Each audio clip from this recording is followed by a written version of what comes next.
The station has no windows. 400 meters of Karen limestone sits above my head, and below me another 200 of reinforced substrate, and below that, the bedrock of a continent that has not moved significantly in 45,000 years.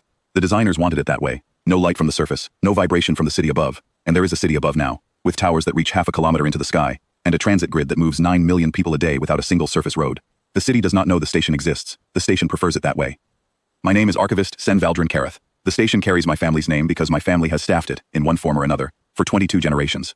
We do not think of this as unusual. We think of it as the work. The work is listening. Not to the city above.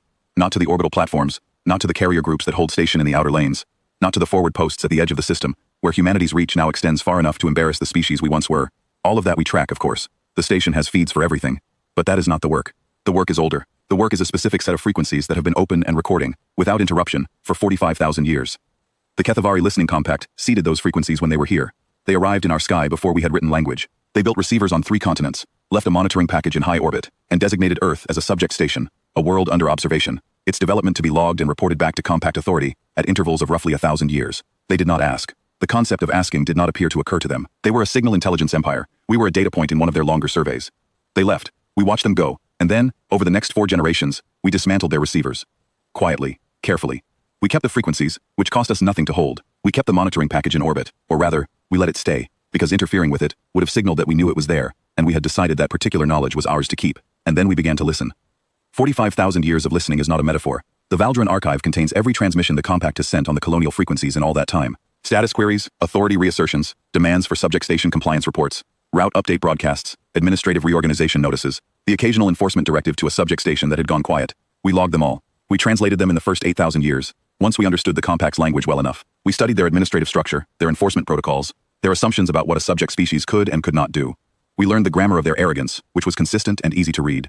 45,000 years ago, the Compact assumed we would still be here, in roughly the same condition as when they left. Early tool use, tribal social structures, no capacity for interstellar reach or coordinated planetary defense. They assumed this because subject stations almost never changed that much between inspection cycles, and because they had not the slightest interest in considering what might happen to a species left alone for a very long time. They sent their last routine status query 11 years ago. I logged it, as my predecessor logged the one before it, and her predecessor logged the one before that. I sent no response. Standing Order Karen, established by my great-grandmother's great-grandmother's great-grandmother, was clear on this point. No response until the fleet arrives, no indication that we heard. Let them believe the receivers are dead. Let them believe they are coming to a silent world. The arrival alert came at 0340, station time. I was already at the console. I have not slept more than 3 hours on any night this week, and I will not pretend otherwise. The outer system tracking net flagged the transition signatures at the edge of the Kethavari approach corridor. 7 vessels, configuration consistent with a colonial enforcement and retrieval wing. They were running their standard arrival broadcast on all subject station frequencies, which I have heard in recordings 10,000 times but never live. The translated text was what I expected. This is the Kethavari Listening Compact. Colonial Authority is resuming monitoring operations at Subject Station 7. All existing structures and populations are to hold position and await formal contact. Compliance is mandatory. I sat with that for a moment, then I opened Standing Order Karen. The order is a 2-part protocol. First, initialize the orbital response grid. The grid is not a weapon system, though it interfaces with the orbital defense lattice if required. It is a transmission array, 64 relay platforms, distributed across high orbit, capable of broadcasting on any frequency in the Compact's known band, at a combined power that would be audible from well outside the system. Humanity built it specifically to answer this moment. Construction was completed 112 years ago, and the array has been in maintenance cycling ever since, waiting. The second part of the order, transmit the archive. Not a summary, not a selection. The archive, in full, 45,000 years of logged Compact transmissions, played back to them in the original frequencies, in the original encoding, in strict chronological order, beginning from the first status query they ever sent to a dead receiver, and ending with the query from 11 years ago. Every word they had ever aimed at this world, returned to them. Every demand, every authority assertion, every assumption that we were not there to hear it, given back, in a single continuous transmission.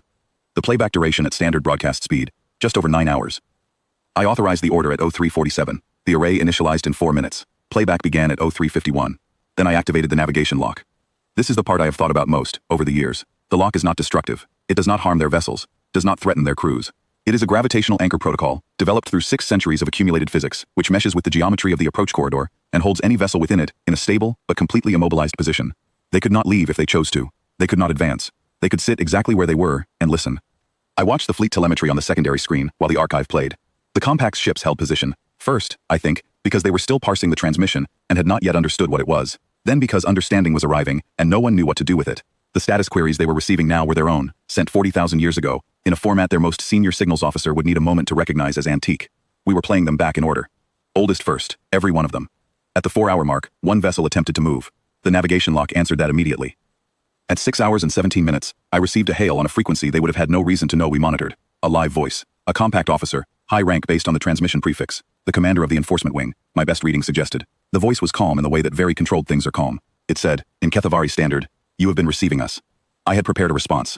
My great-grandmother's great-grandmother's great-grandmother had actually drafted it, and it had been refined by 11 archivists since, and then left alone by the last 3, because we all agreed it was already right.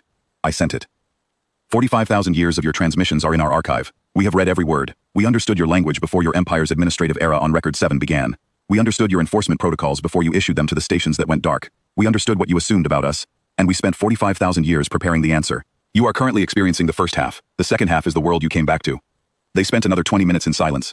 Then the commander's voice returned, and it was smaller this time, the way a voice gets when the mind behind it is performing a rapid, painful recalculation.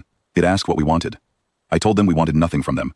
We wanted them to return to compact space with a precise and accurate account of what they had encountered here. We wanted them to broadcast that account on every colonial authority frequency they maintained. We wanted every other species in the compact's administrative reach to understand what 45,000 years of unbroken preparation looked like. The navigation lock released at 18:30, station time. I watched the 7 vessels pull back along the approach corridor and transition out. I logged the departure.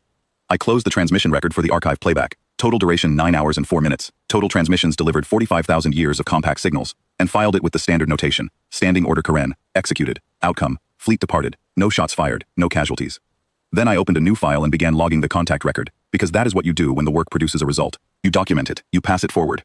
The next archivist will need to know exactly what happened here, and exactly how it went, and exactly what the 45,000 years of patience finally said. We heard you. We kept every word. We never answered, because we were not finished preparing. We are finished now.